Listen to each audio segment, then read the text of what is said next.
લોહીના સંબંધો જ્યારે આસ્તીનના સાપ બની જાય અને સાત ફેરાનું બંધન ગળાનો ફાંસો બની જાય ત્યારે માણસ ક્યાં જાય? હું ફર્શ પર વેરવિખેર થયેલા તે કાગળોને જોઈ રહી હતી, જેમણે મારા અસ્તિત્વના ચિંત્ર ઉડાડનારા વ્યક્તિને એક ક્ષણમાં ઘૂંટણીએ લાવી દીધો હતો. તે પતિએ હમણાં જ મને ધક્કો મારીને ઉંબરાની બહાર ફેંકી દીધી હતી. તે હવે મારા પગ પાસે થરથર ધ્રુજી રહ્યો હતો. તેની આંખોમાં ડર હતો, માનો તે જૂનો સંદૂક જેને હું પિયરની છેલ્લી નિશાની સમજીને રડતા રડતા લાવી હતી, તે આજે તૂટીને વેરવિખેર થઈ ચૂક્યો હતો. પરંતુ તેની અંદર છુપાયેલું તે ભયાનક સત્ય હવે બહાર આવી ચૂક્યું હતું. એક એવું સત્ય જેણે મારા ભાઈઓના લોભનો જ પર્દાફાશ ન કર્યો, પણ મારા પતિના પગ નીચેથી જમીન પણ ખસેડી દીધી. કારણ કે તે સંદૂકના ગુપ્ત ભોંયરામાં કંઈક એવું હતું જેની કલ્પના આ દુનિયાના કોઈ માણસે નહીં કરી હોય. કહેવાય છે કે દીકરીઓ લગ્ન પછી પારકી થઈ જાય છે, પરંતુ મેં ક્યારેય મારા જીવનમાં એવું વિચાર્યું નહોતું કે માતા પિતાના આ દુનિયામાંથી જતાં જ હું મારા જ ઘરમાં એક અજાણી, એક અનિચ્છનીય બોજ બની જઈશ. મારું નામ મીરા છે. એક નાના સુરીલા અને શાંત કસ્બાના અત્યંત સીધા, સંસ્કારી અને મધ્યમ વર્ગીય પરિવારમાં મારો જન્મ થયો હતો. અમારા કસ્બામાં ચારે તરફ હરિયાળી હતી અને લોકો એકબીજાના સુખ દુઃખમાં ઉત્સુકતાપૂર્વક ભાગ લેતા હતા. પિતાજી સરકારી ઓફિસમાં એક સામાન્ય કારકુન હતા. તેમનો પગાર ઘણો સીમિત હતો, પરંતુ અમારા ઘરમાં આત્મસન્માન, ઈમાનદારી અને પરસ્પર પ્રેમની ક્યારેય કોઈ કમી રહી નહોતી. માં હંમેશા કહેતી હતી કે દીકરી ઘરની લક્ષ્મી હોય છે. તેને જેટલું સન્માન આપશો, તેને જેટલું સાચવીને રાખશો, ઘરમાં એટલી જ બરકત અને શાંતિ બની રહેશે. મારા બે મોટા ભાઈઓ હતા, રાઘવ અને અમિત. બાળપણના તે દિવસો આજે પણ મારી આંખો સામે કોઈ ચલચિત્રની જેમ ઘૂમી જાય છે, જ્યારે અમે ત્રણેય મળીને આંગણામાં રમતા હતા. બાળપણમાં જ્યારે ક્યારેક મને ઈજા થતી તો બંને ભાઈઓ મને લઈને આખા મહોલ્લાને માથે લઈ લેતા, અને જ્યાં સુધી હું હસી ન દેતી ત્યાં સુધી તેઓ શાંત નહોતા થતા. મને સારી રીતે યાદ છે કે જ્યારે હું સ્કૂલે કે કોલેજથી થોડી મોડી ઘરે આવતી તો પિતાજી પોતાની જૂની સાયકલ લઈને ચાર રસ્તા પર બેચેન થઈને ઊભા રહેતા, અને જેવો મને જોતા તેમના ચહેરા પર દુનિયાની સૌથી મોટી રાહત છવાઈ જતી. તે એક એવું આશિયાનું હતું જ્યાં જિંદગીની આકરી ધૂપ પણ પરિવારના પ્રેમની જેમ હંમેશા છાંયડો બનીને જ અમને સ્પર્શતી હતી. પરંતુ સમયનું પૈડું આટલી નિર્દયતાથી ફરશે અને બધું જ તબાહ કરી દેશે, તેનો અંજામ મને ક્યારેય સપનામાં પણ નહોતો. કોલેજનો અભ્યાસ પૂરો થતાં જ પિતાજીએ મારા લગ્ન શહેરના એક પ્રતિષ્ઠિત અને મોટા પરિવારના છોકરા સતીશ સાથે નક્કી કરી દીધા. સતીશનો પોતાનો મોટો કારોબાર હતો. તેમનું ઘર આલિશાન હતું. પહેલી નજરમાં તે ખૂબ જ સમજદાર, શાંત અને સંસ્કારી માણસ લાગ્યા. લગ્નના શરૂઆતના થોડા વર્ષો તો તેમ જ બરાબર વીત્યા. જો કે સતીશના સ્વભાવમાં એક અજીબ પ્રકારનો રૂખુપણ અને પૈસાને લઈને એક અલગ જ પ્રકારનું આકર્ષણ અને લોભ હતો, જેને મેં શરૂઆતમાં એવું વિચારીને સંપૂર્ણપણે અવગણી દીધો કે દરેક માણસનો પોતાનો અલગ સ્વભાવ હોય છે, અને મારે એક નવા પરિવારમાં ઢળવા માટે થોડું સમાધાન તો કરવું જ પડશે. હું ઘરના કામકાજમાં વ્યસ્ત રહેતી અને સતીશના દરેક મૂડને સંભાળવાની કોશિશ કરતી, જેથી અમારા સંબંધમાં કોઈ તિરાડ ન આવે. પછી અચાનક મારી આ હસતી ખેલતી દુનિયા પર દુઃખોનો એવો પહાડ તૂટી પડ્યો જેણે મારા પૂરા જીવનનો પાયો જ હલાવી દીધો. એક ભયાનક અને દર્દનાકકાર અકસ્માતમાં મારા માતા પિતા બંને હંમેશા માટે એકલા છોડીને આ દુનિયામાંથી ચાલ્યા ગયા. તે કાળી રાત્રે જ્યારે ઘરના ફોનની ઘંટડી વાગી તો મને લાગ્યું કે કોઈ સામાન્ય કોલ હશે, પરંતુ હોસ્પિટલમાંથી આવેલી તે એક મનહૂસ ખબરે મારી આત્માને અંદર સુધી ધ્રુજાવી દીધી. જણાવવામાં આવ્યું કે એક તેજ રફતાર ટ્રકે તેમની ગાડીને સામેથી ટક્કર મારી દીધી અને બંનેએ ઘટના સ્થળે જ દમ તોડી દીધો. હું પાગલોની જેમ રડતી, વિલાપ કરતી અને ચીસો પાડતી મારા પિયર પહોંચી. ત્યાં ભાઈઓની આંખોમાં દુઃખ તો દેખાઈ રહ્યું હતું, પરંતુ તે દુઃખની પાછળ એક અજીબ પ્રકારની ઉતાવળ, ગણગણાટ અને ચાલાકી પણ તરી રહી હતી, જે તે વખતે મારી આંસુઓથી ધૂંધળી અને અંધ થઈ ચૂકેલી આંખોને બિલકુલ દેખાઈ નહોતી. હું તો બસ મારી માના આંચળ અને પિતાના સાયાને ગુમાવવાના ગમમાં ડૂબેલી હતી. મને લાગી રહ્યું હતું કે હવે મારું આ દુનિયામાં કોઈ ઠેકાણું નથી રહ્યું, પરંતુ મને શું ખબર હતી કે અસલી તોફાન તો હજી આવવાનું બાકી હતું. મા અને પિતાજીની 13મીની વિધિઓ પૂરી થઈ અને હજી એક અઠવાડિયું પણ નહોતું વીત્યું. ઘરમાં સન્નાટો છવાયેલો હતો અને માની યાદો દરેક ખૂણામાં સિસકી રહી હતી. તે જ સવારે રાઘવ ભૈયાએ મને ખૂબ જ શાંત અને ગંભીર અવાજમાં ચાના બહાને આંગણામાં બોલાવી. જ્યારે હું ત્યાં પહોંચી તો જોયું કે અમિત ભૈયા પણ ત્યાં બેઠા હતા અને તેમના હાથમાં કેટલાક કાયદાકીય કાગળિયા હતા. મેં નિર્દોષતાથી વિચાર્યું કે કદાચ મા બાપની યાદો કે કોઈ જરૂરી પારિવારિક કામ સાથે જોડાયેલો કોઈ મામલો હશે, જેને ભાઈ મારી સાથે વહેંચવા માંગે છે. પરંતુ જેવું રાઘવ ભૈયાએ બોલાવવાનું શરૂ કર્યું, મારા કાનમાં જાણે કોઈએ ઉકળતો પીગળેલો કાચ રેડી દીધો હોય. તેમણે ખૂબ જ ઠંડા અને નિષ્કૃત લહેજામાં કહ્યું કે મીરા, તું હવે આ ઘરની નથી, તારા લગ્ન થઈ ચૂક્યા છે અને તું તારા ઘરની થઈ ચૂકી છે. પિતાજી પર બજારનું ઘણું દેવું હતું, જેને ચૂકવવા માટે અમને ઘણી મુશ્કેલીઓનો સામનો કરવો પડી રહ્યો છે. એટલા માટે અમે બંને ભાઈઓએ મળીને આ નિર્ણય કર્યો છે કે અમે આ પૈતૃક મકાન અને તેની પાછળની બધી જમીનને એક મોટા બિલ્ડરને વેચી રહ્યા છીએ. તારે આ ઘર અને જમીનમાંથી તારો બધો હક છોડવો પડશે.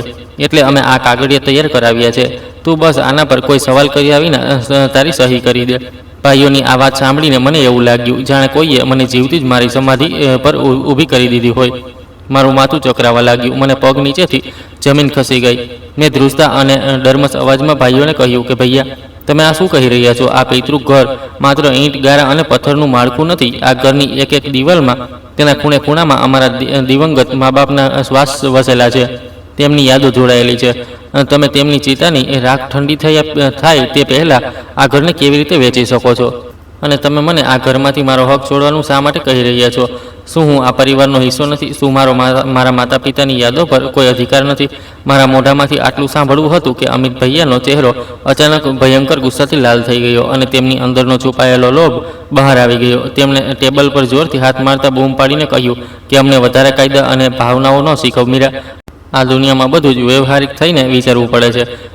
દીકરીઓનો લગ્ન થઈ ગયા પછી પિયરની કોઈ પણ સંપત્તિ પર કોઈ કાયદાકીય કે નૈતિક અધિકાર નથી રહેતો. અમે તને પાળી પોસીને આટલી મોટી કરી, તને સારું શિક્ષણ આપ્યું અને પછી શહેરના આટલા મોટા ઘરમાં તારા લગ્નમાં લાખો રૂપિયા ખર્ચ કર્યા. શું તે બધું ઓછું હતું જે હવે તું અહીં તારો હિસ્સો માંગવા ચાલી આવી છે? હવે આ ઘર અને જમીન પર માત્ર અને માત્ર અમારો, એટલે કે અમે બંને ભાઈઓનો હક છે અને તારે તે જ કરવું પડશે જે અમે કહી રહ્યા છીએ.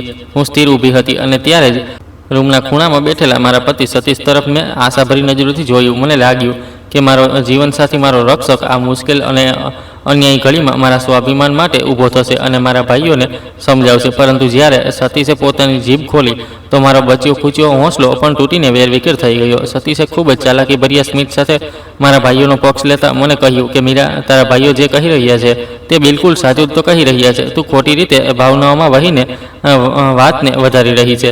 તારે તારા પિયરના આ વ્યવસાયિક અને પારિવારિક મામલાઓમાં બિલકુલ દખલ ન દેવી જોઈએ. ભાઈઓને જે ઠીક લાગે છે તે તેમને કરવા દે. આખરે તેમને પણ તો પોતાનું ભવિષ્ય જોવાનું છે. સતીશની આ વાત સાંભળીને મને એક એવો ગહેરો માનસિક આઘાત લાગ્યો જેની ભરપાઈ જીવનમાં ક્યારેય નહોતી થઈ શકતી. મને સમજાઈ ગયું કે હું ચારે તરફથી પોતાના દ્વારા જ વણાયેલા લોભના જાળમાં ફસાઈ ચૂકી છું. જ્યારે મેં તે કાગળ પર સહી કરવાની સ્પષ્ટ મનાઈ કરી દીધી અને કહ્યું કે હું મારા માતા પિતાની છેલ્લી નિશાનીને આ રીતે કોડીના ભાવે વેચવા નહીં દઉં, તો મારા બંને ભાઈઓએ મર્યાદા, શરાફત અને લોહીના સંબંધોની બધી સીમાઓ એક ઝટકામાં ઓળંગી દીધી. રાઘવ ભૈયાનો ચહેરો વિકૃત થઈ ગયો. તેમણે ઝૂંટવીને મારો હાથ પકડ્યો અને મને બેરહેમીથી કસડીને અંદરના રૂમ તરફ લઈ ગયા. તેમણે કબાટમાંથી મારો બધો સામાન કાઢ્યો અને એક જૂના સુટકેસમાં ઢૂંસતા અત્યંત નફરતભર્યા અવાજમાં કહ્યું કે આજ પછી આ ઘરના ઉંબરા તરફ તારા પગ મૂકતી નહીં. તે અમારા નિર્ણયનો વિરોધ કરીને અમારા માટે તારા બધા રસ્તા બંધ કરી દીધા છે. તું આજથી અમારા માટે પૂરી રીતે મરી ચૂકી છે અને અમારો તારી સાથે કોઈ સંબંધ નથી. હું જમીન પર પડી ગઈ, રડતી રહી, વિલાપ કરતી રહી. મારા સગા ભાઈઓના પગ પકડીને આજીજી કરતી રહી કે મને આ રીતે ધક્કા મારીને ઘરમાંથી ન કાઢો. હું તમારી તે જ નાની બહેન છું જેને તમે ક્યારેક તમારો જીવ કહેતા હતા.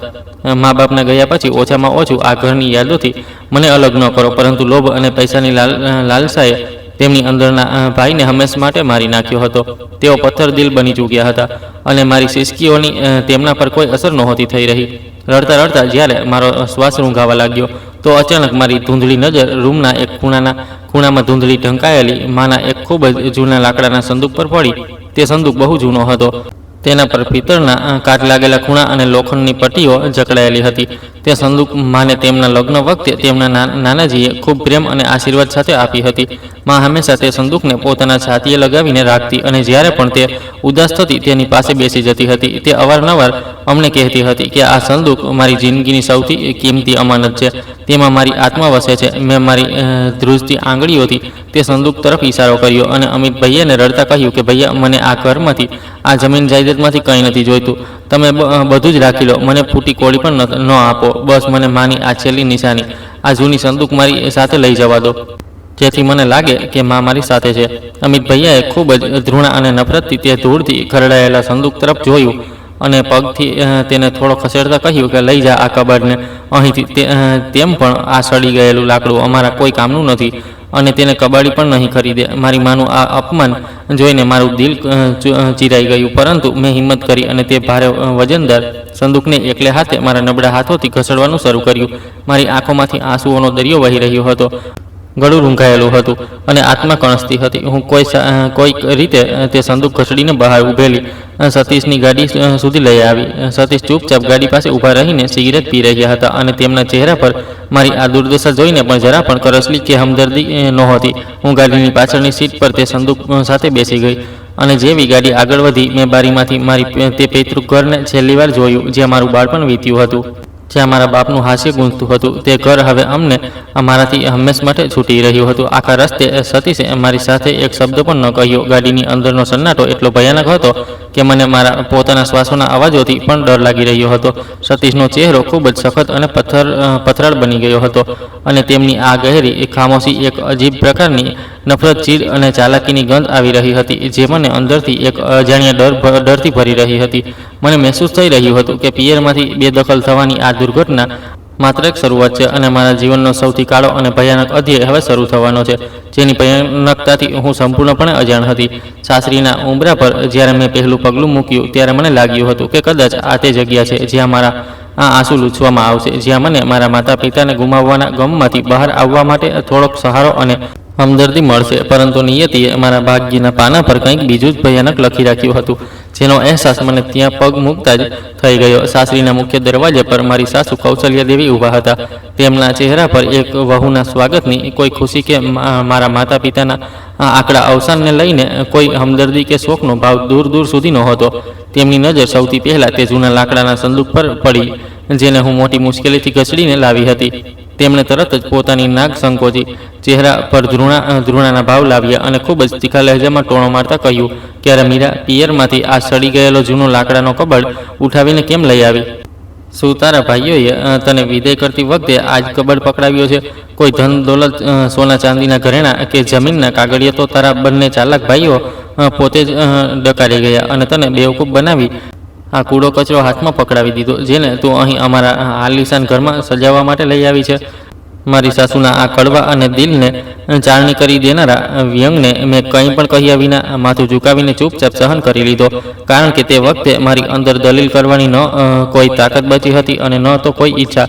મેં કોઈક રીતે તે ભારે સંદૂકને કચડીને મારા રૂમના એક સુમસામ અને અંધારા ખૂણામાં મૂકી દીધો અને પોતે ફર્શ પર બેસીને મારા નસીબ પર રડવા લાગી. તે પહેલી રાત્રે જ્યારે હું રૂમમાં એકલી બેઠી મારા માતા પિતાની યાદમાં સિસકી રહી હતી, ત્યારે જ રૂમનો દરવાજો જોરથી ખુલ્યો અને સતીશ અંદર આવ્યા. તેમના ચહેરા પર તે જૂનો પ્રેમ, તે પોતાપણું અને તે પરવાહ સંપૂર્ણપણે ગાયબ હતી, જે અમારા લગ્નના શરૂઆતના દિવસોમાં અવારનવાર થતી હતી. તેમણે રૂમમાં આવતા જ પોતાના શર્ટને અસ્તીન ચડાવી અને કોઈ ભૂમિકા બનાવ્યા વિના સીધા અને ખૂબ જ નિષ્કૃત શબ્દોમાં મને કહ્યું કે મીરા, હું તને આજે એક સાફ વાત કહેવા માગું છું. મેં તારી સાથે લગ્ન માત્ર એટલે નથી કર્યા કે તું ખૂબસૂરત છે, ઘરગથ્થુ છે. મેં તારી સાથે લગ્ન એટલે કર્યા હતા કારણ કે તારા પિતાની આ શહેરમાં અને સમાજમાં ખૂબ સારી શાખ હતી. તેઓ સરકારી સેવામાં હતા અને મને પૂરી આશા હતી કે તેમના ગયા પછી તેમની કરોડોની પૈતૃક જમીન અને જાયદાદમાંથી તને એક બહુ મોટો હિસ્સો મળશે, જેનો ઉપયોગ હું મારા ડૂબતા બિઝનેસના વિસ્તાર માટે કરીશ. પરંતુ તારા ભાઈઓએ તો તને ખૂબ જ ચાલાકીથી ભીખ મંગાવીને ઘરની બહારનો રસ્તો બતાવી દીધો અને તું એટલી મોટી બેવકૂફ છે કે કોઈ વિરોધ વિના પોતાનો હક માંગ્યા વિના ચૂપચાપ રડતી ચાલી આવી. સતીશની આ વાતો સાંભળીને મારી આત્મા સંપૂર્ણપણે ધ્રુજી ઉઠી. મારા રૂવાડા ઊભા થઈ ગયા અને હૃદયના ધબકારા જાણે થોડી ક્ષણો માટે થંભી ગયા. મને પહેલીવાર આ કડવું અને ભયાનક સત્ય સામે આવ્યું કે જે માણસને હું મારું સર્વસ્વ માનતી હતી, જેને મેં મારો જીવનસાથી અને રક્ષક સમજ્યો હતો, તે મારા કે મારી આત્માથી નહીં પણ મારા દિવંગત પિતાની સંપત્તિ અને પૈસાથી પ્રેમ કરતો હતો. મેં રડતા રડતા મારા બંને હાથ જોડીને સતીશને કહ્યું કે સતીશ, શું આ દુનિયામાં માનવીય સંબંધો અને જજ્બાતોની કોઈ કિંમત માત્ર પૈસા અને જાયદાદ જ છે? શું આ ઘરમાં કે તારા જીવનમાં તારી પોતાની કોઈ વ્યક્તિગત વેલ્યુ, કોઈ હેસિયત નથી? શું એક અનાથ છોકરીને આ મુશ્કેલ સમયમાં પ્રેમ અને સાંત્વનાની જરૂર નથી હોતી? મારી આ ભાવુક વાત સાંભળતા જ સતીશે એક જોરદાર ઠંડુ અને ક્રૂર હાસ્ય હસતા કહ્યું કે મીરા, કળિયુગની વ્યવહારિક દુનિયામાં પૈસા વિના અને જાયદાદ વિના કોઈ માણસ માટે કોઈ વેલ્યુ નથી હોતી. તું આજની તારીખમાં એક કામ વિનાની બેસહારા સ્ત્રી છો, જેનું પિયર હવે સંપૂર્ણપણે ખતમ થઈ ચૂક્યું છે અને જે અમારા ઉપર એક બોજની જેમ આવી પડી છે. તે ભયાનક રાત પછી મારું જીવન જીવતે જીવ નરકમાં ફેરવાઈ ગયું. સતીશ અને તેની માએ મને માનસિક, ભાવનાત્મક અને શારીરિક રીતે દરરોજ ત્રાસ આપવાનું શરૂ કરી દીધું. સવારના સૂર્યના પહેલા કિરણથી લઈને રાતના ઘેરા અંધારા સુધી સાસુ અને સતીશ મળીને મને વાત પર ટોણા મારતા, નીચું દેખાડતા, દરેક નાની વાત પર ચીસો પાડતા અને ઘરના નોકરોથી પણ બદતર વ્યવહાર કરતા. ઘરનું બધું ભારે કામ મારી પાસેથી કરાવવામાં આવતું, પરંતુ જ્યારે ખાવાનો સમય આવતો તો મને માંડ સૂકી રોટલીઓ પણ નસીબ થતી નહોતી. કેટલી રાતો એવી વીતી જ્યારે મેં કંઈ પણ ખાધા પીધા વિના ભૂખ્યા પેટે મારા આંસુઓથી ભીંજાયેલા ઓશિકા સાથે માના તે જૂના સંદૂકના ઓશિકા પાસે બેસીને ચૂપચાપ શીશકતા પસાર કર્યા. જ્યારે દર્દ સહન બહાર થઈ જતું તો હું તે સંદૂકની ઠંડી લાકડી પર મારો હાથ ફેરવતી અને મને એવું મહેસૂસ થતું જાણે મારી દિવંગત માં સ્વર્ગમાંથી આવીને મારા માથા પર પોતાનો મમતામય હાથ રાખીને કહી રહી હોય કે હિંમત ન હારજે મારી દીકરી, આ ખરાબ સમય પણ પસાર થઈ જશે. પરંતુ તે સમય પસાર થવાનું નામ જ નહોતો લઈ રહ્યો, બલકે અત્યાચારની કડીઓ દર વીતતા દિવસની સાથે વધુ મજબૂત અને ક્રૂર થતી જતી હતી. મહિનાઓ વીતતા ગયા, પરંતુ સતીશ અને સાસુનું વલણ બદલવાને બદલે વધુ આક્રમક અને હિંસક થઈ ગયું. સતીશ હવે અવારનવાર મોડી રાત્રે શરાબના નશામાં ધૂત થઈને ઘરે આવવા લાગ્યા હતા અને આવતા જ પોતાની વ્યવસાયિક નિષ્ફળતાઓનો પૂરો ગુસ્સો મારા પર કાઢતા હતા. તેઓ કોઈ કારણ વિના મારી સાથે મારપીટ કરતા, મારા વાળ પકડીને મને રૂમમાં ઘસડતા. જ્યારે હું અતિશય દર્દ અને પીડામાં રડતા તેમને કહેતી કે સતીશ, તમે મારા પર જોર જુલમ કરશો તો હું તેની પોલીસમાં ફરિયાદ કરી દઈશ, મને કાયદાથી ન્યાય મળશે. તો તે ખૂબ જ મોટેથી હસતા અને કહેતા કે મીરા, કાયદો પુરાવા માંગે છે, તારી પાસે મારા વિરુદ્ધ શું પુરાવા છે? અને તેમ પણ આ દુનિયામાં હવે તારો સાથ આપનારું, તારી પેરવી કરનારું છે કોણ? તારા સગા ભાઈઓએ તો તને પોતે લાત મારીને ઘરમાંથી બેદખલ કરી દીધી છે.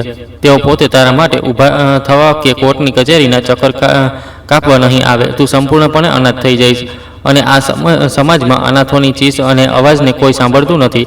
બધા દબાવી દે છે. તેમની આ વાત મારા દિલને ગહેરી ખંજરની જેમ વીંધી નાખતી હતી, કારણ કે આ એક કડવું સત્ય હતું કે આ સ્વાર્થી દુનિયામાં હવે મારું કોઈ બચ્યું નહોતું. મારા પોતાના સગા ભાઈઓએ, જેમણે ક્યારેક મારી સુરક્ષાના કસમ ખાધા હતા, તેમણે મારી સાથે હંમેશ માટે નાતો તોડી લીધો હતો. એકવાર જ્યારે સતીશનો અત્યાચાર ખૂબ વધી ગયો અને મને લાગ્યું કે હું મારો જીવ આપી દઈશ, તો મેં છુપાઈને રાઘવ ભૈયાના નંબર પર ફોન કરવાની કોશિશ કરી. જેવો ફોન ઉઠ્યો અને મેં રડતા ધ્રુજતા અવાજમાં કહ્યું કે ભૈયા, સતીશ મને ખૂબ મારે છે, મને બચાવી લો. તો રાઘવ ભૈયાએ જરા પણ દયા બતાવ્યા વિના ખૂબ જ રૂક્ષ સ્વરમાં કહ્યું કે મીરા, અમે તને પહેલાં જ કહી દીધું હતું કે આ ઉંબરામાંથી ગયા પછી અમારી સાથે કોઈ વાસ્તો ન રાખતી. અમારી પાસે તારી ફાલતુ બકવાસ સાંભળવાનો સમય નથી, અને જો ફરી આ નંબર પર ફોન કર્યો તો અંજામ સારો નહીં હોય. આ કહીને તેમણે તરત ફોન કાપી નાખ્યો અને મારો નંબર બ્લોક કરી દીધો. તે દિવસે મને જીવનનો સૌથી મોટો અને કડવો અહેસાસ થયો કે લોહીના સંબંધો કેટલીક જલ્દી અને કેટલીક આસાનીથી પાણી થઈ જાય છે. જ્યારે સામે પૈસાનો લોભ આવી જાય. સાસરીના તે ગુંગળામણ ભર્યા માહોલમાં મારો દરરોજ એક અગ્નિ પરીક્ષાની જેમ પસાર થઈ રહ્યો હતો. સતીશનો બિઝનેસ સતત કોર્ટમાં ચાલી રહ્યો હતો. તેમના પર દેવાદારોનું દબાણ વધી રહ્યું હતું અને તેઓ આ પૂરી બરબાદીનો જવાબદાર માત્ર અને માત્ર મને ઠેરવતા હતા. તેઓ વારંવાર મારી સામે આવીને ચીસો પાડતા કે તારા કંજૂસ અને ચાલાક પિતાની તે કરોડોની સંપત્તિનો હિસ્સો મને સમય પર મળી ગયો હોત તો આજે મારી આ આર્થિક હાલત ન હોત અને હું શહેરનો સૌથી મોટો ઉદ્યોગપતિ હોત. તું એક મનહૂસ સ્ત્રી છો. જ્યારથી તારા અશુભ પગમાં આ ઘર પર પડ્યા છે, અમારા ઘરમાં માત્ર અને માત્ર બરબાદી અને નુકસાન જ આવ્યું છે. સાસુ કૌશલ્ય દેવી પણ આ આગમાં ઘી હોમવાનો કોઈ મોકો નહોતી છોડતી. તેઓ પૂરા મહોલ્લાની સ્ત્રીઓને ઘરે બોલાવીને કે તેમના ઘરે જઈને મારી ખોટી બુરાઈઓ કરતી કે અમારી બહુ પિયરમાંથી ફૂટી કોડી કે સોનાનો એક તણકલો પણ લઈને નથી આવી, બસ એક સડેલો જૂનો લાકડાનો સંદૂક લઈને આવી છે. ખબર નહીં તે મનહૂસ સંદૂકમાં કયો કાળો જાદુ કે ટોણા ટચકા કરીને લાવી છે. જ્યારથી આવ્યો છે અમારા દીકરાનો પૂરો કારોબાર ઠપ થઈ ગયો છે. હું રસોઈના એક ખૂણામાં ઊભી રહીને તેમની આ ઝેરીલી વાતો સાંભળતી, મારી આંખોમાંથી વહેતા આંસુઓને મારી સાડીના પાલવથી લૂછતી અને ઉપરવાળા ભગવાનને હાથ જોડીને પૂછતી કે હે ઈશ્વર, મારી આ શું ભૂલ હતી? મેં તો હંમેશા એક દીકરી, એક બહેન અને એક પત્નીના રૂપમાં બધાનું ભલું ચાહ્યું. બધાની સેવા કરી, તો પછી મને આ જીવનમાં આટલી મોટી અને દર્દનાક સજા કેમ મળી રહી છે? પરંતુ હું આ વાતથી સંપૂર્ણપણે અજાણ હતી કે સતીશના આ અચાનક વધેલા ગુસ્સા, આ છટપટાહટ અને મારા ભાઈઓની તે પિયરવાળી ઉતાવળ પાછળ એક બહુ ગહેરો, ભયાનક અને રહસ્યમય રાજ છુપાયેલો હતો, જે ધીમે ધીમે સપાટી પર આવવાનો હતો અને જેના ખુલ્યા પછી આ પૂરી રમતની બાજી સંપૂર્ણપણે પલટાવાની હતી. મને શું ખબર હતી કે જે સંદૂકને બધા કબાડ સમજી રહ્યા હતા તે જ મારી કિસ્મતનું સૌથી મોટું તાળું ખોલનારી ચાવી બનવાની હતી. એક દિવસ સતીશના એક બહુ જૂના, ખાસ અને ગહેરા મિત્રનું અમારા ઘરે અચાનક આવવાનું થયું, જે પૈસાથી શહેરનો એક ખૂબ જ નામચીન અને સમજદાર વકીલ હતો. તેનું નામ વિકાસ હતું. વિકાસ સ્વભાવથી ખૂબ જ શાંત, ગંભીર, વિવેકશીલ અને એક ઈમાનદાર માણસ લાગતો હતો. તેણે જ્યારે અમારા ઘરનું તણાવપૂર્ણ માહોલ જોયું અને પોતાની પેલી નજરોથી સતીશનો મારા પ્રત્યેનો તે ક્રૂર, અપમાનજનક અને અમાનવીય વ્યવહાર જોયો, તો તેને અંદરથી ખૂબ અજીબ અને ખરાબ લાગ્યું. તેને તે સાંજે સતીશની સાથે બેસીને ડ્રિંક કરવાના બહાને તેને એકલામાં લઈ જઈને સમજાવવાની અને નસીહત આપવાની ગંભીર કોશિશ કરી. હું તે વખતે રસોઈમાં તેમના માટે ગરમ ગરમ નાસ્તો અને ચા તૈયાર કરી રહી હતી અને રસોઈની પાતળી દિવાલની પાછળથી તેમની વાતો મારા કાનોમાં સાફ સાફ આવી રહી હતી. વિકાસે સતીશના ખભા પર હાથ રાખીને ખૂબ જ ગંભીર અને ધીમા સ્વરમાં કહ્યું કે સતીશ, તું આજકાલ મીરા સાથે જે પણ કંઈ કરી રહ્યો છે તે કાયદા અને ઇન્સાનિયતના નાતે સરાસર ખોટું છે. તે એક ખૂબ જ ભલા, શરીફ અને સંસ્કારી ઘરની છોકરી છે. તેના માતા પિતાનું હમણાં જ દેહાંત થયું છે. તે ગહેરા આઘાતમાં છે અને આવા સમયે તારે તેનો સહારો બનવો જોઈએ, ન કે તેના પર આ રીતે માનસિક, શારીરિક જુલમ ઢાળવો જોઈએ. સતીશે ગુસ્સામાં શરાબનો ગ્લાસ ટેબલ પર જોરથી પછાડતા અને ચીડમાં જવાબ આપ્યો કે વિકાસ, તું બહારનો માણસ છે. તું મારા ઘરમાં આંતરિક મામલાઓ અને મારી આર્થિક હાલતને નથી જાણતો. તેના તે બંને ચાલાક ભાઈઓએ એટલી સફાઈ અને ચાલાકીથી પૂરીની પૂરી પૈતૃક પ્રોપર્ટી અને આલિશાન મકાન પોતાના નામ કરાવી લીધું છે અને આ રસ્તાની ભિખારણ બનાવીને અમારા આ ઘરમાં હંમેશ માટે છોડી દીધી છે. તેના પિતા પાસે શહેરના સૌથી પ્રાઇમ લોકેશન પર એક બહુ મોટી અને કિંમતી પૈતૃક જમીન હતી, જેની આજના બજાર ભાવના હિસાબે કિંમત અનેક કરોડો રૂપિયામાં છે. આજે મીરાને તે સંપત્તિમાંથી પણ તેનો કાયદેસરનો હક મળી જાત તો હું આજે તે પૈસાનું રોકાણ કરીને આ પૂરા શહેરનો સૌથી મોટો અને કામયાબ બિઝનેસમેન બની ચૂક્યો હોત અને મારા બધા દેવા ચપટીઓમાં ઉતરી જાય. પરંતુ તેની બેવકૂફીના કારણે આજે મારો પૂરો બિઝનેસ ડૂબી રહ્યો છે. વિકાસે થોડીવાર ખૂબ જ ગહેરાઈથી કંઈક વિચાર્યું અને પોતાની કાયદાકીય સમજનો ઉપયોગ કરતાં કહ્યું કે પરંતુ સતીશ, મને એક વાત સમજાતી નથી. મીરાની સહી વિના, તેની મરજી વિના કે કોઈ નકર અને રજિસ્ટર વસિયત વિના તેના બંને ભાઈઓ એકલા આટલી મોટી અને કરોડોની જમીનને કઈ રીતે બિલ્ડરને વેચી શકે છે? કાયદેસર રીતે મીરાનો પણ તે પૈતૃક સંપત્તિ પર પોતાના ભાઈઓ જેટલો જ હક છે અને તે કોર્ટમાં જઈને તેને પડકારી શકે છે. સતીશે એક લાંબો શ્વાસ ખેંચતા કહ્યું કે તેના ભાઈઓએ મને અને મીરાને એક વસિયતનામું બતાવ્યું હતું, જે મુજબ તેમના પિતાએ પોતાના મૃત્યુ પહેલાં બધું જ પોતાના બંને દીકરાઓના નામે કરી દીધું હતું અને દીકરી માટે કંઈ નહોતું છોડ્યું. મીરા એટલી ડરેલી અને ગમગીન હતી કે તેણે તે વસિયતને બરાબર આંખ ઊંચી કરીને જોઈ પણ નહીં કે તેની કાયદાકીય પ્રમાણિકતાની તપાસ પણ ન કરી અને રડતી વિલાપ કરતી ત્યાંથી ચાલી ગઈ. વિકાસે પોતાની ભ્રમર સંકોચી અને ખૂબ જ સહેતુક લહેજામાં કહ્યું કે સતીશ, મને આ પૂરા મામલામાં બહુ મોટી ગડબડ અને ષડયંત્રની ગંધ આવી રહી છે. હું તારા દિવંગત સસુરજીને ખૂબ સારી રીતે જાણતો હતો.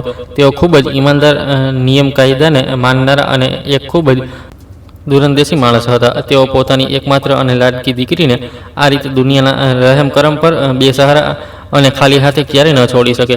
મને પાકો વિશ્વાસ છે કે ક્યાંક ને ક્યાંક કંઈક છુપાવવામાં આવી રહ્યું છે.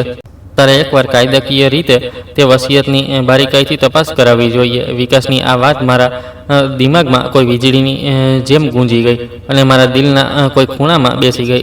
શું ખરેખર મારા પૂજનીય પિતાજીએ એક એવી કોઈ અન્યાયપૂર્ણ વસિયત બનાવી હતી જેમાં તેમણે પોતાની દીકરીને પૂરી રીતે બેદખલ કરી દીધી હતી? મને સારી રીતે યાદ છે કે પિતાજી અવારનવાર રાત્રે સૂતા પહેલાં મારા માથા પર હાથ ફેરવતા અને ખૂબ જ પ્રેમથી કહેતા હતા કે મીરા દીકરી, મેં તારા ભવિષ્ય માટે એવું પાકું ઇંતજામ કરી રાખ્યું છે કે તને જિંદગીમાં ક્યારે પણ કોઈ પણ પરિસ્થિતિમાં કોઈની આગળ હાથ ફેલાવવાની કે કોઈની સામે ઝૂકવાની જરૂર નહીં પડે. તું હંમેશા માથું ઊંચું કરીને જીવીશ. તો પછી અચાનક એવું શું થયું કે તેમણે મરતા પહેલાં બધું ચૂપચાપ ભાઈઓના નામે ટ્રાન્સફર કરી દીધું? શું મારા સગા ભાઈઓએ પૈસાના લોભમાં કોઈ બહુ મોટો ધોખો, કોઈ છેતરપિંડી કરી હતી? મારું દિલ હવે જોરથી ધબકવા લાગ્યું અને મારા મનની અંદર સસ્પેન્સનું જે દણાદાર પાણી હતું તે હવે વધુ ગહેરો અને પેચીદો થતો જઈ રહ્યો હતો. તે રાત્રે મેં મારા જીવનમાં પહેલીવાર સતીશ સાથે આ સંવેદનશીલ વિષય પર ખુલીને વાત કરવાની હિંમત અને સાહસ એકઠું કર્યું. જ્યારે સતીશ મોડી રાત્રે સૂવા માટે રૂમની અંદર આવ્યા તો મેં ખૂબ જ સંકોચ અને ધ્રુજતા અવાજમાં તેમનું કહ્યું કે સતીશ, મને લાગે છે કે રાઘવ ભૈયા અને અમિત ભૈયાએ મળીને પિતાજીની નકલી સહી કરીને કોઈ નકલી વસિયત બનાવડાવી હતી. પિતાજી મને પોતાના જીવનથી પણ વધારે પ્રેમ કરતા હતા. તેઓ મને આ રીતે દુનિયાની સામે ખાલી હાથે અને મજબૂર ન છોડી શકે. આપણે તરત જ કોઈ સારા વકીલ પાસે જવું જોઈએ, અદાલતનો દરવાજો ખખડાવવો જોઈએ અને આપણા કાયદેસરના હક માટે પૂરી તાકાતથી લડવું જોઈએ. મારી આ વાત સાંભળતા જ સતીશનો ચહેરો અચાનક અજીબ પ્રકારના ભયાનક અને રહસ્યમય ભાવોથી ભરાઈ ગયો. તે થોડીવાર માટે બિલકુલ ખામોશ થઈ ગયા, જાણે તેમના શાતિર દિમાગમાં કોઈ નવો અને ખતરનાક પ્લાન કે કોઈ ખીચડી પાકી રહી હોય. પછી તેમણે એક ઠંડુ, ડરામણું અને વ્યંગાત્મક હાસ્ય હસતા મારી તરફ જોયું અને કહ્યું કે સારું, તો તને આટલા દિવસો પછી હવે જઈને અકલ આવી. પણ શું તને ખબર છે કે અદાલત જવા માટે, વકીલોની ફી ભરવા માટે કે કેસ લડવા માટે લાખો રૂપિયા લાગે છે? અને આ વખતે આપણી પાસે પૂરી કોડી નથી. અને સૌથી મોટી વાત, જો તું સાચું કહી રહી હોય તો તારી પાસે તારા દાવાઓને સાબિત કરવા માટે કોઈ નક્કર પુરાવો હોવો જોઈએ. તારી પાસે શું છે? મેં રડતા રડતા મારી લાચારી જાહેર કરી અને કહ્યું કે મારી પાસે તો આ વખતે કંઈ પણ નથી. ભાઈઓએ મને ઘરમાંથી કાઢતી વખતે માત્ર મારી માનો આ જૂનો સંદૂક આપ્યો હતો અને કોઈ કાગળ મારા હાથમાં નહોતો લાગવા દીધો. સતીશે અચાનક ગુસ્સામાં આવીને મારો ખભો ખૂબ જોરથી પકડ્યો અને મને હલાવતા ચીસ પાડીને કહ્યું કે તો પછી તારી આ બકવાસ અને ફાલતુની વાર્તાઓ બંધ કર મીરા. કોઈ નક્કર કે લેખિત પુરાવા વિના આ દુનિયાની કોઈ પણ અદાલત તારી વાતો પર વિશ્વાસ નહીં કરે અને ન જ કોઈ તારી મદદ કરશે. આ પછી સતીશનું વલણ મારા પ્રત્યે વધુ અજીબ, શંકાસ્પદ અને રહસ્યમય થઈ ગયું. તે હવે અવારનવાર ઘરમાં રહેતા, પણ ફોન પર કોઈની સાથે છુપાઈને અવાજ ધીમો કરીને વાત કરતા હતા. જેવી હું રૂમમાં આવતી તે તરત ફોન કાપી નાખતા હતા. મને હવે ધીમે ધીમે પૂરી શંકા થવા લાગી હતી કે તે મારી પીઠ પાછળ મારા બંને ભાઈઓ રાઘવ અને અમિતના સતત સંપર્કમાં છે. અને એક બપોરે જ્યારે સાસુ સૂઈ રહી હતી, મેં સતીશને પોતાના કબાટ પાસે ઊભા રહીને ખૂબ જ દબાયેલા અવાજમાં કોઈની સાથે સોદાબાજી કરતા સાંભળ્યા. તે ફોન પર કહી રહ્યા હતા કે હા રાઘવભાઈ, તમે બિલકુલ ચિંતા ન કરો, મીરાને આ વિશે કંઈ પણ ખબર નથી. તે તો આજે પણ એવું જ સમજે છે કે તેના સીધા સાદા પિતાએ બધું જ ખરેખર તમારા બંને ભાઈઓના નામે જ કરી દીધું હતું અને તે પૂરી રીતે તૂટી ચૂકી છે. પરંતુ તમે પણ તમારું વચન યાદ રાખજો. જેવી જમીનની ડીલ બિલ્ડર સાથે ફાઇનલ થાય છે અને એડવાન્સ પૈસા આવે છે, મારો નક્કી કરેલો હિસ્સો મને તરત મળી જવો જોઈએ. નહીં તો હું મીરાને મોહરું બનાવીને કોર્ટ પહોંચી જઈશ અને તમારી પૂરી ડીલને ખટાઈમાં નાખી દઈશ.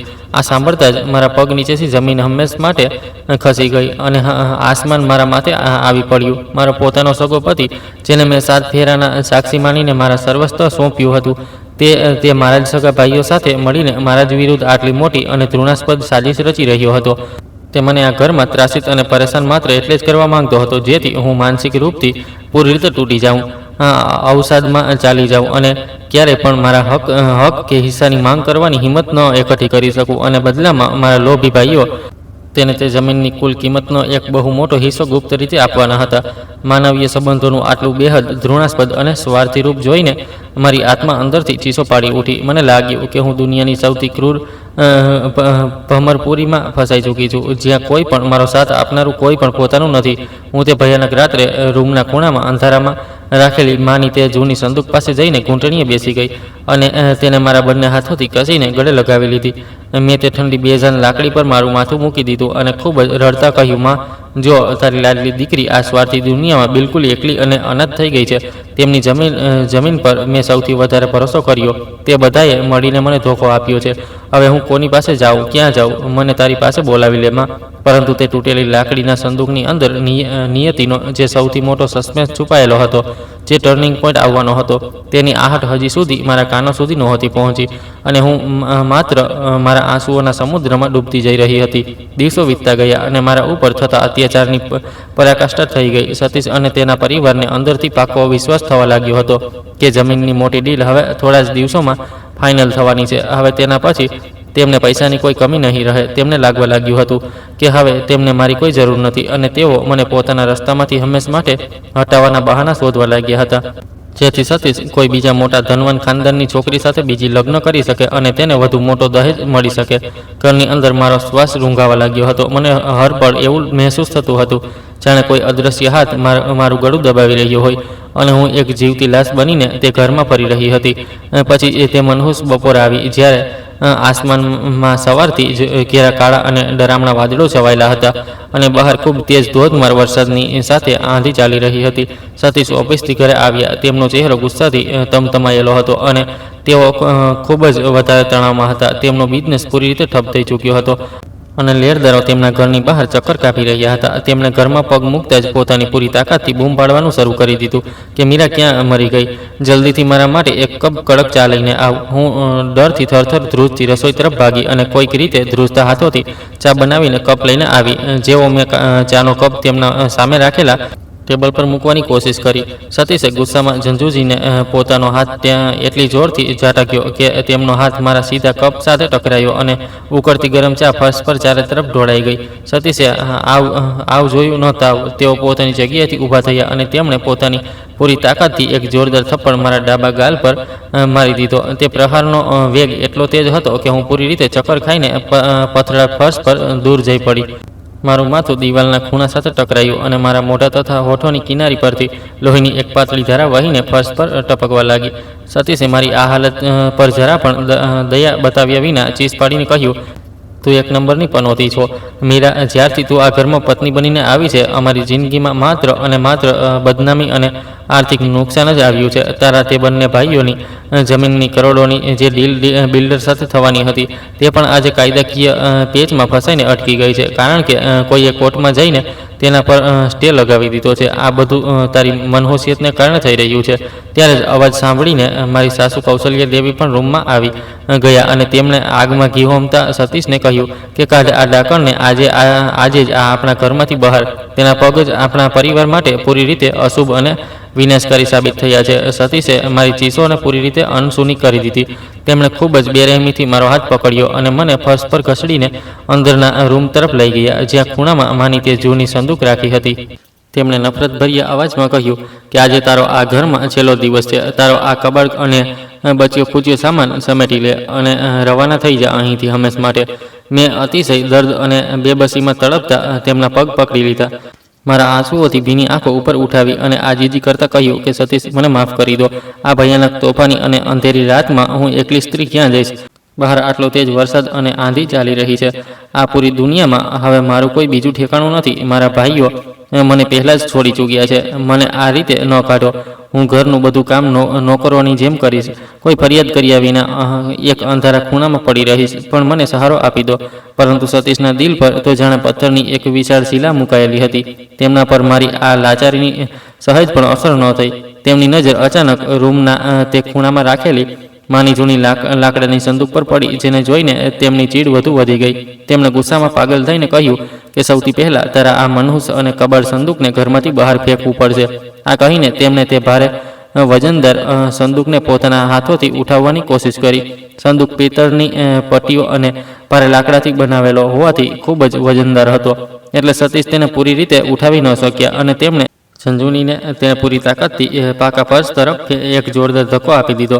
તે જૂની સંદૂક હવામાં થોડી લહેરાઈ અને જઈને સીધી રૂમના પાકા અણીદાર ફર્શના ખૂણા સાથે ખૂબ જ ભયાવહ વેગ સાથે ટકરાઈ. રૂમમાં એક ખૂબ જ જોરદાર કાન ફાડી નાખે તેવો લાકડાના તૂટવાનો અવાજ ગુંજી ઉઠ્યો. તે સંદૂક જે ન જાણે કેટલી પેઢીઓથી બંધ હતી, જેના ચારેય ખૂણા મજબૂત લોખંડ અને પિત્તળની પટ્ટીઓથી જકડાયેલા હતા, તે સતીશના તે હિંસક અને ક્રૂર અચાનક દબાણ સહન ન કરી શકી.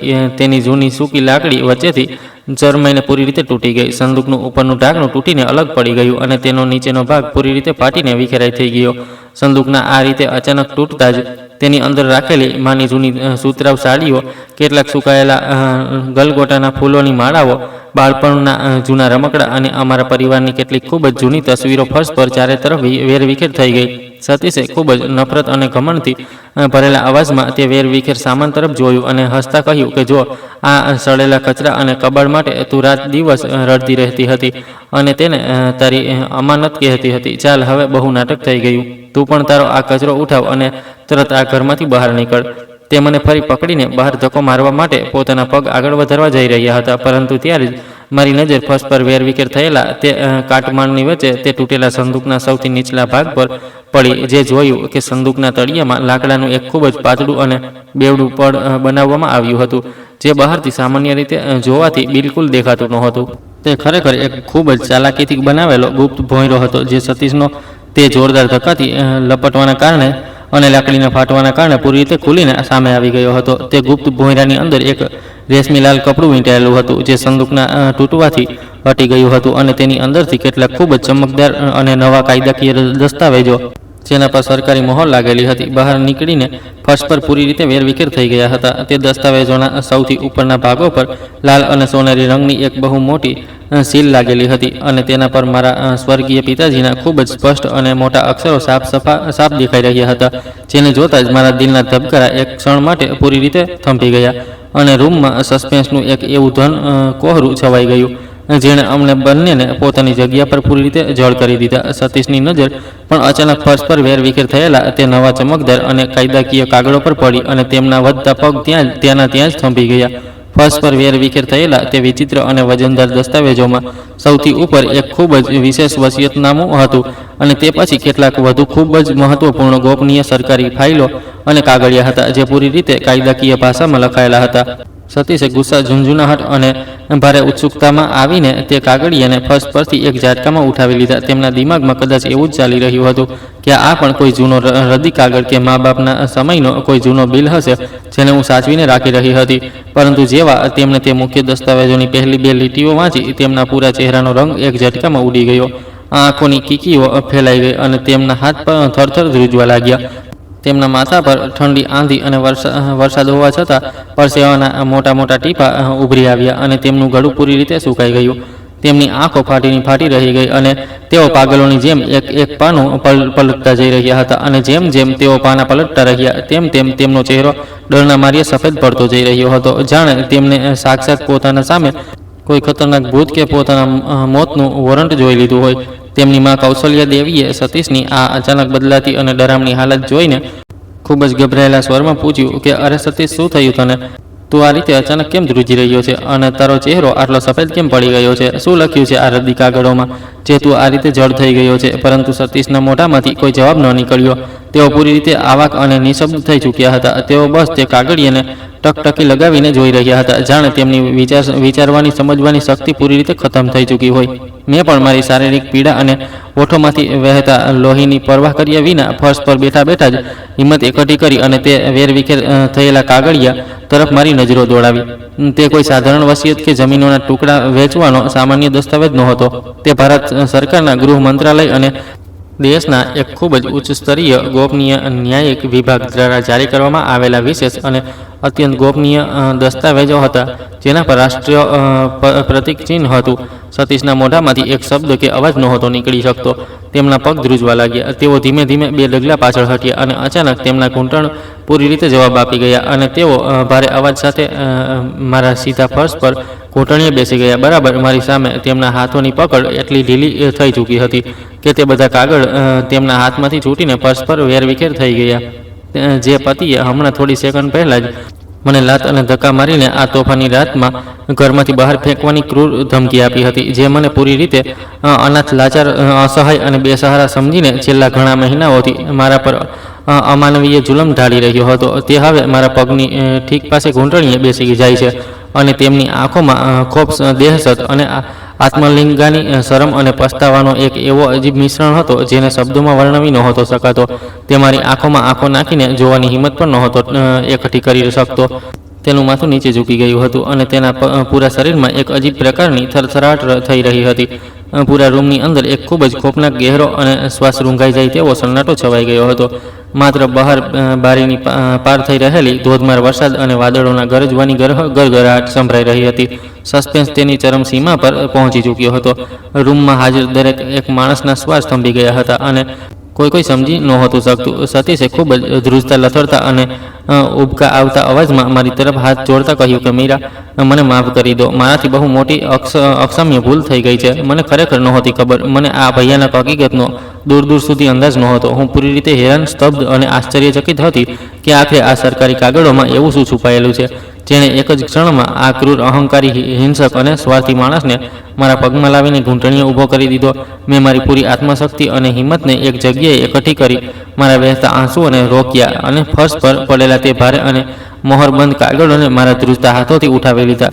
મારી આંખોમાં હવે તેમના પર લખેલા એક એક શબ્દને ખૂબ જ બારીકાઈ અને ગહેરાઈથી વાંચી રહી હતી અને મારું દિલ છાતીની અંદર જોર જોરથી ધબકી રહ્યું હતું. જેમ જેમ હું તે પાનાઓ પર લખેલી પંક્તિઓને વાંચતી જઈ રહી હતી, મારી આંખોમાંથી આંસુઓનો એક નવો દરિયો વહેવા લાગ્યો. પરંતુ આ વખતે આ આંસુ કોઈ બેબસી, લાચારી કે નબળાઈના નહોતા, બલકે આ આંસુ તે અપાર, અટૂટ, દિવ્ય પ્રેમ અને સુરક્ષાના હતા, જે મારા દૂરદર્શી પિતા આ દુનિયામાંથી ગયા પછી પણ પોતાની લાડકી દીકરી માટે આ જૂના સંદૂકમાં પૂરી રીતે સુરક્ષિત છોડી ગયા હતા. તે સત્ય એટલું મોટું, એટલું ચોંકાવનારું અને એટલું શક્તિશાળી હતું કે તેણે મારા જીવનના બધા જૂના સમીકરણોને, બધા દુઃખોને એક ઝટકામાં પૂરી રીતે બદલીને રાખી દીધા હતા. મારા બંને સગા ભાઈ રાઘવ અને અમિત, મારો આ લોભી પતિ સતીશ અને મારી આ અત્યાચારી સાસરી, બધાના બધા તે કાગળ પર લખેલા સત્ય સામે પૂરી રીતે વમણા, લાચાર અને અપરાધી સાબિત થઈ ચૂક્યા હતા અને બાજી પૂરી રીતે પલટાઈ ચૂકી હતી.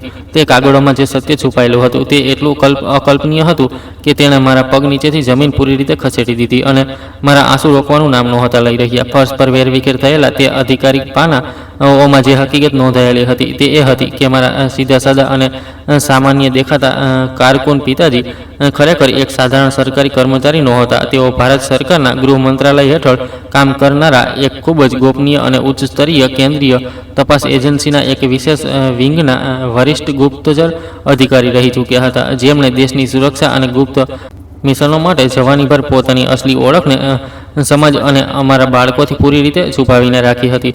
પોતાની લાંબી અને જાંબાજ નોકરી દરમિયાન તેમણે દેશના અનેક મોટા આંતરરાષ્ટ્રીય ભૂમાફિયાઓ, રાજકીય ભૂમિ કૌભાંડો અને અરબો રૂપિયાની બેનામી સંપત્તિઓનો પર્દાફાશ કર્યો હતો. જે પૈતૃક જમીન અને મકાન મારા બંને ભાઈ રાઘવ અને અમિત કોઈ બિલ્ડરને વેચવાની પૂરી કોશિશ કરી રહ્યા હતા, તે જમીન ખરેખર પિતાજીએ પોતાના પગારમાંથી ક્યારેય ખરીદી જ નહોતી, બલકે તે ભારત સરકાર દ્વારા તેમને એક ખૂબ જ ખતરનાક અને દેશદ્રોહી મિશનને પોતાના જીવન જોખમે અંજામ આપવા બદલ એક વિશેષ પુરસ્કાર, સર્વોચ્ચ સન્માન અને આજીવન સુરક્ષા કવચમાં રૂપમાં આપવામાં આવી હતી.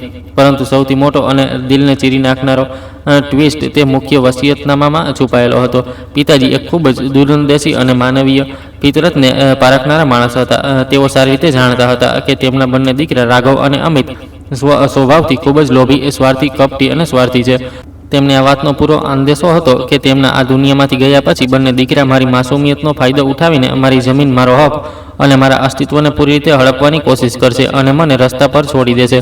એટલા માટે પિતાજીએ પોતાના મૃત્યુથી ઠીક 1 મહિના પહેલાં દેશના ગૃહ મંત્રાલય અને સર્વોચ્ચ ન્યાયિક કસ્ટડીની વિશેષ દેખરેખમાં એક એવી અકટાઈ, કાયદાકીય અને અચૂક વસિયત તૈયાર કરાવી હતી, જેને તેમણે પોતાની જાનથી પ્યારી દીકરીની સુરક્ષા માટે તે જૂના સંદૂકના ગુપ્ત ભોંયરામાં મહફૂઝ કરી દીધી હતી. તે વસિયતના સ્પષ્ટ નિયમો મુજબ તે કરોડો રૂપિયાની પૈતૃક જમીન શહેરના પ્રાઇમ લોકેશન પર બનેલા 3 વિશાળ બંગલા અને પિતાજીના વિશેષ સરકારી બેંક ખાતાઓમાં જમા કરોડો રૂપિયાની પૂરીની પૂરી જંગમ સ્થાવર સંપત્તિ માત્ર અને માત્ર મારા એટલે કે મીરાના નામ પર કરવામાં આવી હતી. વસિયતમાં પિતાજીએ પોતાના હાથોથી સાફ સાફ લખ્યું હતું કે તેમના બંને દીકરાઓને આ પૂરી જાયદાદમાંથી એક ફૂટી કોડી કે સૂકી માટીનો એક તણખલો પણ નહીં મળે, કારણ કે તેમણે પિતાજીના જીવન રહેતા જ તેમની સાથે પૈસા માટે છેતરપિંડી અને ધોખાધડી કરવાનો પ્રયત્ન કર્યો હતો. એટલું જ નહીં, તે મુખ્ય વસિયતનામા સાથે ભારત સરકારના વિશેષ ગૃહ વિભાગ દ્વારા જારી કરવામાં આવેલા એક અત્યંત કડક કાયદાકીય આદેશપત્ર પણ હતો. તે પત્ર અનુસાર જો આ દુનિયાનો કોઈ પણ વ્યક્તિ, પછી તે મારા સગા ભાઈ રાઘવ અને અમિત હોય કે મારો પોતાનો કાયદેસરનો પતિ સતીશ હોય, મને માનસિક કે શારીરિક રીતે ત્રાસિત કરે છે, મને ઘરમાંથી બેદખલ કરવાની કોશિશ કરે છે, કે કોઈ પણ પ્રકારના ધોખા કે દબાણથી મારી સંપત્તિને હથિયાવવાનો પ્રયાસ કરે છે, તો કેન્દ્રીય સરકારના વિશેષ ફાસ્ટ ટ્રેક સેલ દ્વારા તે વ્યક્તિ પર કોઈ પણ વિલંબ વિના સીધા બિન જામીનપાત્ર કલમો હેઠળ કેસ દાખલ કરવામાં આવશે, તેને તરત જ ધરપકડ કરવામાં આવશે અને તેની પોતાની બધી જ ખાનગી સંપત્તિ હંમેશ માટે જપ્ત કરી લેવામાં આવશે. સતીશે જે વસિયતનું રાઘવ અને અમિત પાસે જોયું હતું તે પૂરી રીતે એક બનાવટી અને નકલી કાગળ હતો, જેને મારા બંને સાથી ભાઈઓએ સતીશ સાથે મળીને કોર્ટના કેટલાક ભ્રષ્ટ બાબુઓની મદદથી તૈયાર કર્યો હતો, જેથી મને ડરાવી ધમકાવીને રસ્તામાંથી હટાવી શકાય અને તેઓ પૂરી પ્રોપર્ટી હડપી શકે. પરંતુ અસલી અને અચૂક વસિયત તો માના આ તૂટેલા સંદૂકના ગુપ્ત ભોંયરામાં ઈશ્વરની મરજીથી પૂરી રીતે મહેફૂઝ રાખેલી હતી. સતીશને હવે પોતાની આંખો સામે આ ભયાનક સત્ય પૂરી રીતે સાફ નજર આવી રહ્યું હતું કે જે મીરાને તે અત્યાર સુધી અનાથ, બેસહારા અને લાચાર સમજીને છેલ્લા ઘણા મહિનાઓથી જાનવરોની જેમ ત્રાસિત કરી રહ્યો હતો, તે ખરેખર આ શહેરની સૌથી મોટી કરોડોની માલકીન છે. અને જો મેં તે કાગળિયા આધારે દિલ્હીના વિશેષ સેલમાં માત્ર એકવાર પણ મારી લેખિત ફરિયાદ નોંધાવી દીધી તો સતીશને જેલની કાળકોટરીની ચક્કર પીસતા દિવસો ગુજારવા પડશે. તેમનું આલિશાન ઘર, તેમનો ડૂબતો બિઝનેસ અને તેમની બચી ખુશી શાખ બધું જ એક જ ક્ષણમાં જપ્ત થઈને નીલામ થઈ જશે. સતીશ બુરી રીતે ધ્રુજતા, રડતા, વિલાપ કરતા મારા પગને પોતાના હાથોથી પકડીને પરસ્પર ઘસાડવા લાગ્યા અને આજીજી કરતા કહેવા લાગ્યા કે મીરા, મને ભગવાન માટે માફ કરી દો. મારાથી બહુ મોટું પાપ થઈ ગયું છે. મને તારા તે બંને લોભી ભાઈઓએ ભડકાવ્યો હતો અને લોભ આપ્યો હતો. તેમણે મારી સાથે જૂઠું કહ્યું હતું કે તારા પિતાએ તને પૂરી રીતે બેદખલ કરી દીધી છે અને તારા નામ કોઈ સંપત્તિ નથી છોડી. મને મારી આ ભયાનક ભૂલ અને ક્રૂરતાનો અહેસાસ થઈ ગયો છે. મીરા, તું જે કહીશ તે હું કરીશ. બસ કૃપા કરીને પોલીસ કે સરકારને આ વસિયત ન બતાવતી અને મને જેલ જવાથી બચાવી લે.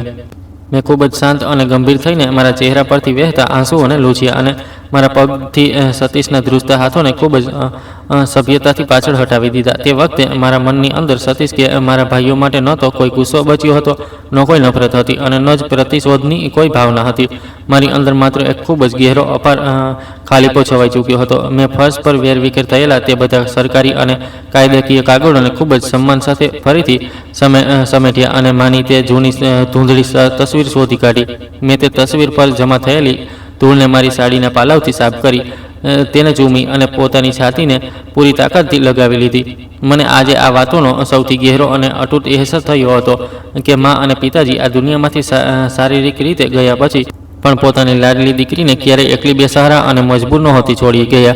તેમણે તે લાકડાના જૂના સંદૂક દ્વારા ન માત્ર મને આર્થિક રીતે પૂરી રીતે આત્મનિર્ભર અને મજબૂત બનાવી હતી, પણ મને સમય રહેતા તે માનવીય વરુઓના પાંજરામાંથી પણ પૂરી રીતે બચાવી લીધી હતી, જેમને હું અત્યાર સુધી મારું પરિવાર અને મારા રક્ષક માનીને પૂજા કરતી હતી. મેં સતીશ તરફ મારી નજર ઉઠાવી, જે હજી પણ ઘૂંટણીએ બેસીને જીવનની ભીખ માંગી રહ્યા હતા અને ખૂબ જ ગરિમા, સ્વાભિમાન અને દ્રઢતા સાથે ઊભી થઈ ગઈ હતી. મેં ખૂબ જ ઠંડા અને ગંભીર અવાજમાં કહ્યું કે સતીશ, તે અને મારા સગા ભાઈઓએ મળીને પવિત્ર સંબંધોનો જે તૃણાસ્પદ અને સ્વાર્થી સોદો કર્યો હતો, આજે કાયદા અને નિયતિ સામે તેની પૂરી કિંમત ચૂકવવાનો સમય આવી ગયો છે. હું તારા કે મારા ભાઈઓ વિરુદ્ધ પોલીસમાં કોઈ ફરિયાદ દાખલ કરવાની, મારા પૂજનીય માતા પિતાના સન્માન અને તેમના નામને અદાલતો અને અખબારોના કીચડમાં નથી ખસેડવા માંગતી, કારણ કે મારા સંસ્કાર મને તેની ઇજાજત નથી આપતા. પરંતુ તેનો એ મતલબ બિલકુલ નથી કે હું તારા આ જુલમને ભૂલી જાઉં. હું આ અપવિત્ર અને નફરતભર્યા ઘરમાં હવે એક ક્ષણ માટે પણ નહીં રોકાવું. મને આવતીકાલે સવારે જ તારી પાસેથી હંમેશ માટે કાયદાકીય રીતે છૂટાછેડા જોઈએ છે. અને હા, મારા ભાઈઓએ જે બનાવટી અને નકલી વસિયતનામું બનાવીને દેશના કાયદાને ધોકો આપવાની કોશિશ કરી છે, તેમના વિરુદ્ધ સરકારી વિભાગ પોતાના સ્તરે કાર્યવાહી જરૂર કરશે, કારણ કે તે દેશની સંપત્તિ અને એક ગુપ્તચર અધિકારીની અમાનત સાથે બહુ મોટો ચેડા છે. હું તે ભયંકર, તોફાની, અંધેરી અને વરસાદી ભીંજાતી રાત્રે મારા હાથમાં મારી માની તે જૂની તસવીર અને બીજા હાથમાં મારા પિતાનું આપેલું સ્વાભિમાન અને અસલી વસિયતનામું લઈને તે અત્યાચારી ઘરના ઉંબરાને હંમેશ માટે પાર કરી બહાર નીકળી આવી. જેવા મારા પગ સડક પર પડ્યા, બહાર ધોધમાર વરસાદ પૂરી રીતે થંભી ચૂક્યો હતો. ઠંડી હવાઓ ચાલી રહી હતી અને કાળા વાદળોને ચીરીને આસમાનમાં સવારની પહેલી સોનેરી અને પવિત્ર કિરણ પૂરી રીતે ફૂટી રહી હતી. મારી પાસે હવે રહેવા માટે મારું પોતાનું એક આલિશાન આશિયાનું હતું. મારી પાસે સન્માનથી માથું ઊંચું કરીને જીવવા માટે મારા પિતાનું આપેલું અતૂટ સ્વાભિમાન હતું અને મારી સુરક્ષા માટે મારી માનો દિવ્ય આશીર્વાદ હતો. હું હવે આ દુનિયામાં એકલી, અનાથ કે બેસહારા નહોતી. હું પૂરી રીતે આઝાદ હતી, સ્વતંત્ર હતી. સંબંધોના આ બેહદ દર્દનાક, ભયાનક અને સસ્પેન્સ ભર્યા સફરે મને અંદરથી તોડી જરૂર દીધી હતી, પરંતુ મારી માના તે તૂટેલા સંદૂકના ગુપ્ત ભોંયરામાંથી નીકળેલા આ પરમ સત્યએ મને એક નવી જિંદગી, એક નવું આત્મસન્માન અને એક ખૂબસૂરત નવા સવારની ભેટ આપી હતી, જેને મારી પાસેથી હવે આ દુનિયાની કોઈ પણ તાકાત ક્યારેય છીનવી નહોતી શકતી. તો દોસ્તો, આ હતી મીરાની કહાની. માના તે જૂના તૂટેલા સંદૂક ન માત્ર મીરાને બરબાદ થવાથી બચાવી લીધી, પણ લોભી અને સ્વાર્થી સંબંધોને અસલી ચહેરા પણ દુનિયાની સામે લાવી દીધો. સાચું જ કહ્યું છે કોઈ કે માતા પિતા આ દુનિયામાં રહે છે કે ન રહે, તેમનો આશીર્વાદ હંમેશા સંતાન સાથે સાયા બનીને ચાલે છે. જો આ કહાનીને તમારા દિલને સ્પર્શ કર્યો હોય, તમારી આંખોને ભીની કરી હોય, તો વિડીયોને લાઇક કરો, તમારા માતા પિતા સાથે શેર જરૂર કરજો. અને હા, તમને શું લાગે છે, શું આજના સમયમાં પૈસાની સામે લોહીના સંબંધો ખરેખર આટલા પોકળ થઈ ચૂક્યા છે? તમારો અભિપ્રાય કોમેન્ટ બોક્સમાં જરૂર લખજો. આવી જ વધુ રડાવી દેનારી અને સસ્પેન્સથી ભરેલી કહાનીઓ માટે અમારી ચેનલને હમણાં જ સબસ્ક્રાઈબ કરી લો. તમારું ધ્યાન રાખજો. ધન્યવાદ.